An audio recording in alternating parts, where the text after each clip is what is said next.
Hello everyone, welcome back to my channel KK art spice by Sangeetha. ఈరోజు మనం వినాయక విగ్రహాన్ని మన చేతులతో ఎలా తయారు చేసుకోవాలో చూద్దాం. మన చేతులతో చేసిన వినాయక విగ్రహానికి చాలా ప్రత్యేకత ఉంటుంది. నేను ఇక్కడ మేకింగ్ ప్రాసెస్ని మీకు ఎక్స్ప్లెయిన్ చేయట్లేదు, చూస్తే అర్థమైపోతుంది. కానీ దీనికి కావాల్సినవి ఇక్కడ నేను చూపిస్తున్నాను కదా, ఇలాంటి స్పూన్స్ మీ అందరి ఇళ్లలో ఉంటాయి. స్పూన్ లేకపోయినా పర్వాలేదు, మనం చేత్తోనే ఇలా చేసేయచ్చు. అండ్ అలాగే ఇంకా కొంచెం కొబ్బరి నూనె తీసుకోండి. కొబ్బరి నూనె ఆర్ ఎనీ ఆయిల్ తీసుకుంటే అది మట్టి మన చేతులకు అంటుకోకుండా ఉంటుంది. అయితే మీకు ఇక్కడ బోర్ కొట్టకుండా నాకు తెలిసిన, నేను విన్నా, నేను చదివిన కొన్ని విషయాలు వినాయకుని కోసం మీతో షేర్ చేసుకుంటాను. జనరల్గా వినాయక పూజలో పత్రి పూజ చాలా ఇంపార్టెంట్. ఆ పత్రి పూజలో వినాయకుడికి చాలా ఇష్టమైనది గరికతో పూజ చేస్తే వినాయకునికి చాలా ఇష్టం. అది ఎలా అతనికి అంత ఇష్టమైందో దానికి ఒక స్టోరీ ఉందన్నమాట. అదేంటంటే, పూర్వం అనలాసురుడు అనే రాక్షసుడు ఉండేవాడంట. అతను లోకాలను పీడిస్తూ ఉండేవాడు. ఆ రాక్షసుడి బాధలు భరించలేక దేవతలందరూ గణేశునికి మొరపెట్టుకుంటారు. అప్పుడు వినాయకుడు అనలాసురుణ్ణి అమాంతం మింగేస్తాడు. అంటే అగ్ని. ఆ అసురుణ్ణి మింగడంతో వినాయకుడు భరించలేని తాపంతో బాధపడుతూ ఉంటే స్వామి వేడిని తగ్గించడానికి దేవతలు రకరకాల ప్రయత్నాలు చేశారంట. అంటే పద్మాలను సమర్పించారంట, పుష్పార్చనలు చేశారంట, ఏకంగా చంద్రుణ్ణి తీసుకొచ్చి శిరస్సు పైన అలంకరించారంట. అయినా గణపతి వేడి తగ్గలేదు. చివరికి పరమశివుడు గరికను తీసుకొచ్చి వినాయకుని శిరస్సుపై ఉంచగా దాంతో గణపయ్య తాపం తగ్గింది. అలా వినాయకునికి గరికకు లంకె కుదిరింది. అలా ఎంతో ఇష్టంగా మారింది.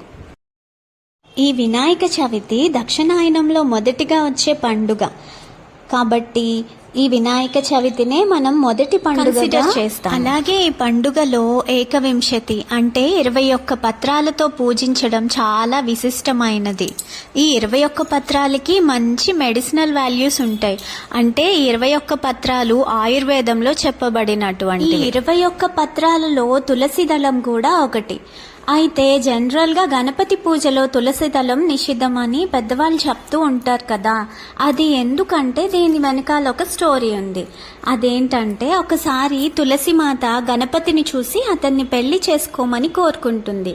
కానీ గణపతి బ్రహ్మచర్య వ్రతంలో ఉంటారు, అందువలన తిరస్కరిస్తారు. అయితే తులసి మాతకు కోపం వచ్చి దీర్ఘకాలంగా బ్రహ్మచారిగానే ఉండిపోమ్మని శపించిందంట. అప్పుడు గణేశుడు కూడా తులసికి ప్రతిశాపం ఇచ్చారంట, నీవు రాక్షసుడితో జీవితాంతం బందీగా ఉంటావని. అయితే అప్పుడు తులసీదేవి శాపాన్ని భరించలేనని వేడుకోగా విష్ణుమూర్తి వలన నీవు విమోచనం పొంది తులసి మొక్కగా అవతరిస్తావని, విష్ణువుకి ఎంతో ప్రీతిపాత్రమైన దానివిగా ఉంటావని అనుగ్రహించారంట. అలాగే గణపతి మోదక ప్రియుడు. కుడుములు, ఉండ్రాళ్ళు, మోదకాలు స్వామివారికి చాలా ఇష్టం అంట.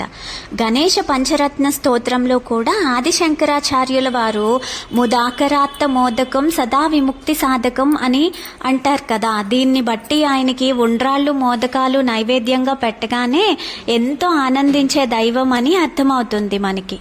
గణేశుణ్ణి ఏకదంతుడు అని కూడా పిలుస్తారు కదా. దీనికి అనేక పురాణ కథలు ఉన్నాయి. ఒక పురాణ కథనం ప్రకారం పరశురాముడు గణేశుడు మధ్య జరిగిన యుద్ధం కారణంగానే గణేశుడు ఏకదంతుడయ్యాడని చెప్తారు. ఒకప్పుడు పరశురాముడు శివుడిని కలవడానికి వచ్చినప్పుడు గణేశుడు పరశురాముడిని లోనికి వెళ్ళనివ్వలేదు, ఎందుకంటే తన తండ్రి నిద్రపోతున్నారని. దీంతో ఇద్దరికి జరిగిన యుద్ధంలో పరశురాముడు గొడ్డలితో దాడి చేశారు. ఈ గొడ్డలి కారణంగా దంతాల్లో ఒకటి విరిగిందని అప్పటి నుండి గణపతి అయ్యారని చెప్తారు. అయితే ఆ గొడ్డలి తన తండ్రి ఆయుధమే అని తెలుసుకొని వినాయకుడు దానిని తన దంతాల్లో ఒక దాని మీద గుండా వినయంతో స్వీకరించారు అని కూడా చెప్తారు. అంటే ఇక్కడ పెద్దలంటే గౌరవం, తన తండ్రి అంటే ప్రేమ ఉందని కూడా తెలుస్తుంది. ఇక మరొక పురాణ కథనం ప్రకారం గణేశుడు మహాభారత ఇతిహాసాన్ని వ్రాస్తున్నప్పుడు ఆ పని యొక్క ప్రాముఖ్యాన్ని గమనించిన గణేశుడు ఆ పని చేపట్టేందుకు సాధారణ కలం సరిపోదని గ్రహించి తన సొంత దంతంతోనే కలం తయారు చేసి దానితో రాశారని చెప్తారు. అంటే ఇక్కడ మనకేం తెలుస్తుంది? జ్ఞానాన్ని సంపాదించడంలో ఏ త్యాగం కూడా పెద్దది కాదు. ఇంకా అలాగే మనం చాలాసార్లు చూసుంటాం, చాలామంది వినాయకుని ముందు గుంజీళ్లు తీయటం. అయితే దీనికి కూడా వెనుక ఒక స్టోరీ ఉంది. అదేంటంటే ఒకసారి విష్ణుమూర్తి శివుని దర్శనానికి కైలాసానికి వెళ్ళారంట. శివుని దర్శనం చేసుకున్న తర్వాత విష్ణుమూర్తి తన శంఖ చక్ర గదాలు అన్నింటినీ ఒక పక్కన పెట్టేసి శివుడితో కూర్చున్నారంట. వాళ్ళిద్దరూ పూర్తిగా మాటల్లో మునిగిపోతారు. అటు బాలగణపతి వచ్చి విష్ణుమూర్తి సుదర్శన్ చక్రాన్ని చూసి ముచ్చట పడతారు. ఒకసారి చేత్తో తీసుకొని అమాంతం మింగేశారంట. తర్వాత విష్ణుమూర్తి తన ఆయుధాలు ఉంచిన చోట చూశారంట.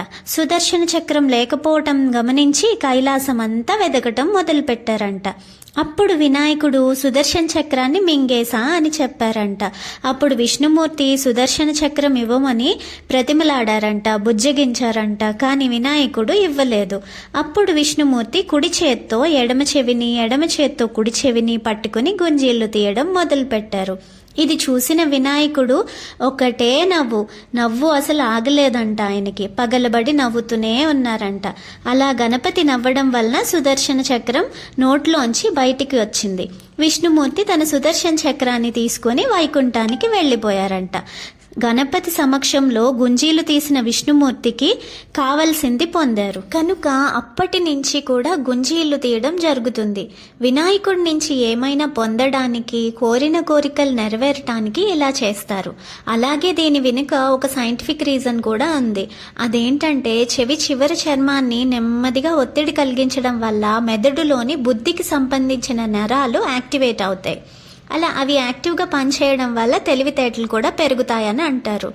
విద్యార్థులు వినాయకుడు ముందు గుంజీళ్లు తీయడం వలన తెలివితేటలు పెరిగి బాగా చదువు. మీరు అబ్జర్వ్ చేసినట్లయితే నేను ఇక్కడ ఎలాంటి టూల్స్ని యూజ్ చేయట్లేదు, నా చేతితోనే మోస్ట్లీ చేసినాను. నా దగ్గర ఒక ఆరి నీడిల్ ఉంది, ఆరి వర్క్ చేస్తాం కదా, ఆ నీడిల్తోనే నేను ఇట్లాగా అక్కడక్కడ చాలా సన్నగా ఉన్న ప్రదేశాలని కొంచెం స్మూత్గా చేసుకుంటున్నాను.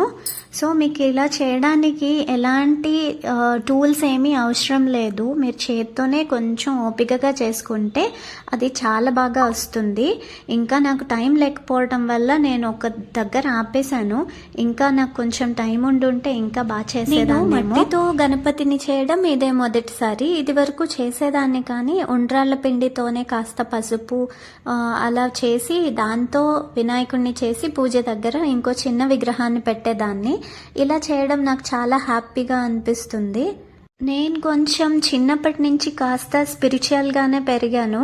సో నాకు ఇలాగ దేవుడి పూజలు ఇవన్నీ నాకు ఇష్టంగానే ఉంటాయి, ఇష్టంగానే చేస్తాను. కానీ అప్పుడప్పుడు నాకు కుదిరినప్పుడు ఇంకేం చేస్తాం, దేవుడికి తెలుసు కదా. సో అప్పుడప్పుడు నేను కొంచెం చెయ్యను. ఫ్యామిలీ రెస్పాన్సిబిలిటీస్ చూసుకోవడం కూడా ఒక పూజ లాంటిదే కాబట్టి అది మనకి ముందు, కాబట్టి అది అయిన తర్వాతే ఇలాంటివన్నీ చూసుకోవాలి. కాబట్టి నేను కొంచెం టైం వీటికి స్పెండ్ చేయలేకపోతున్నాను. ఈ క్రాఫ్ట్ ఐడియాస్, ఇలాంటి క్రాఫ్ట్స్ చేయడం, అలాగే పెయింటింగ్, డ్రాయింగ్ ఇవన్నీ నాకు చిన్నప్పటి నుంచి చాలా ఇష్టమైన పనులు. ఇలాంటివన్నీ మీతో షేర్ చేసుకోవాలని ఉన్నా నాకు అంత టైం కుదరట్లేదు. సో అందుకని నేను చేసుకోలేకపోతున్నాను.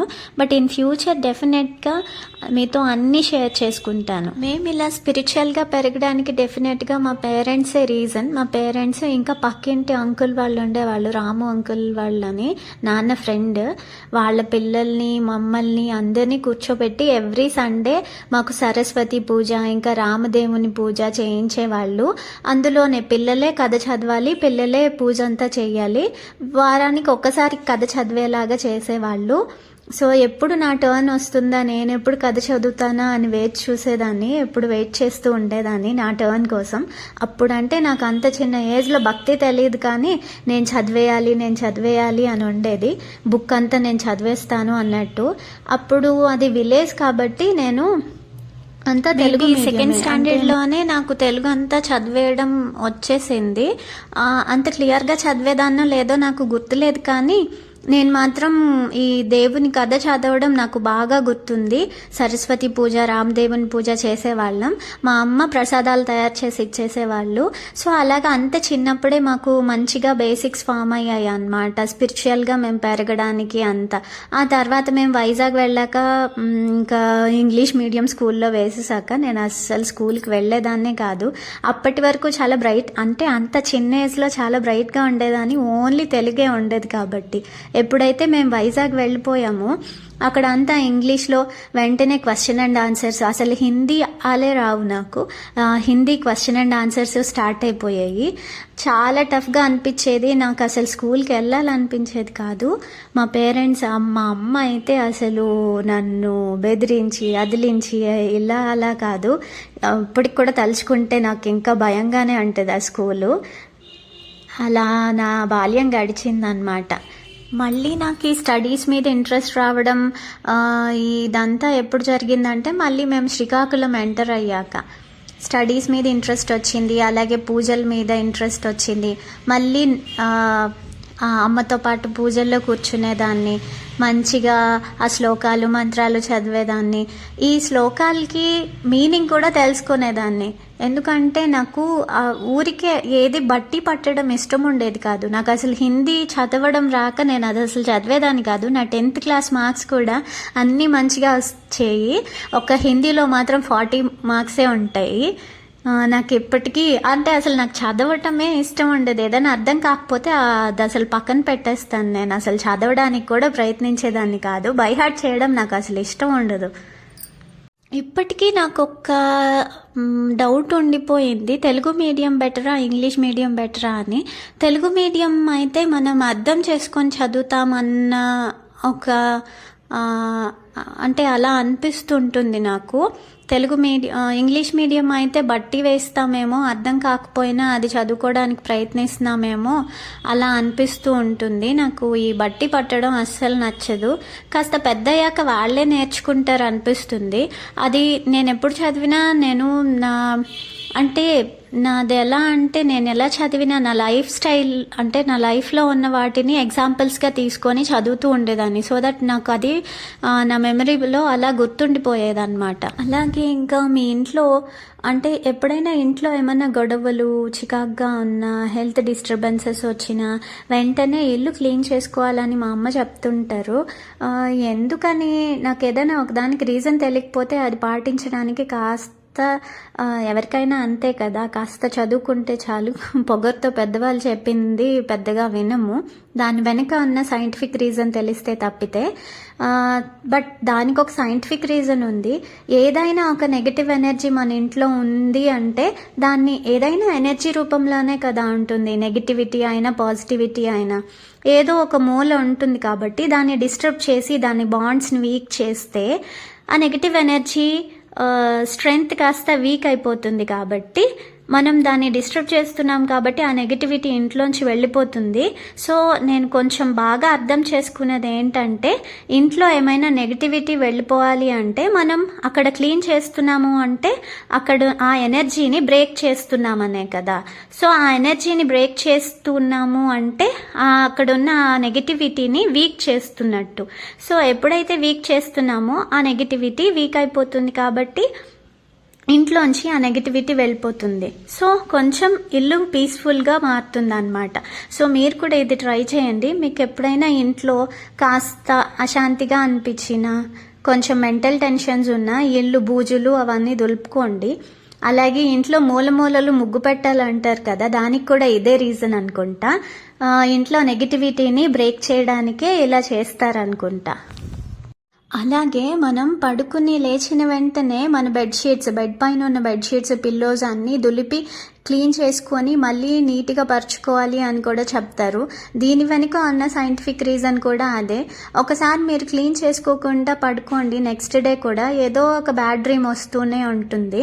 సో వన్స్ ఎప్పుడైతే మీరు అవన్నీ క్లీన్ చేసి పెట్టుకున్నారో అప్పుడు ఏం జరుగుతుంది అంటే అక్కడ ఉన్న నెగిటివ్ ఎనర్జీ, అంటే మన బెడ్ దగ్గర ఉన్న నెగిటివ్ ఆరా లేకపోతే ఏదో ఆ ఎనర్జీని మనం బ్రేక్ చేసినట్లు అనమాట. బెడ్షీట్స్ అన్నింటినీ దులపడం వల్ల ఆ ఎనర్జీ అంతా బ్రేక్ అవుతుంది.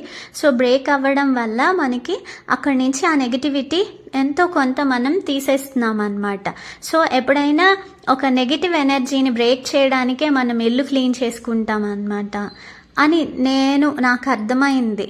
అలా ప్రతిదానికి మనము వెనకాల ఒక రీజన్ వెతుక్కుంటే ఖచ్చితంగా ఉంటాయి. పెద్దవాళ్ళు చెప్పిన వాటి అన్నింటి వెనుక ఏదో ఒక మంచి రీజన్నే ఉంటుంది.